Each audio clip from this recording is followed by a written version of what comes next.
আসসালামু আলাইকুম রহমতুল্লাহ।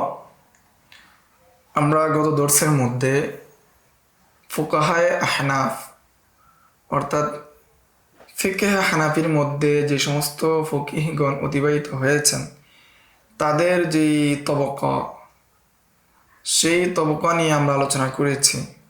এই তবকার মধ্যে কিছু ইখতিলাফ রয়েছে, কিছু নজর রয়েছে, সেই সম্পর্কে ইবারতান অর্থাৎ লফজান উসুল ইফতা ওয়া আদাবহু মুফতি মুহাম্মদ তাকি উসমানী হাফিজাহুল্লাহ এর কিতাবের মধ্যে উল্লেখ হয়েছে এবং সেটা আমরা ধারাবাহিকভাবে আমাদের যে কিতাব সেই কিতাবের মধ্যে আলোচনা করেছি।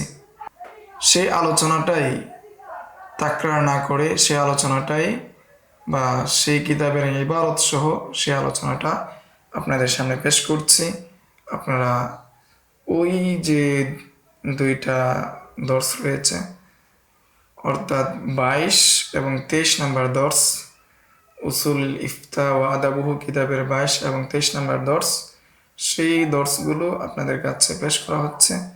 আপনারা এখান থেকে এর ইখতিলাফটা পরিপূর্ণভাবে আদায় করে নেন বা এখান থেকে বুঝে নেন।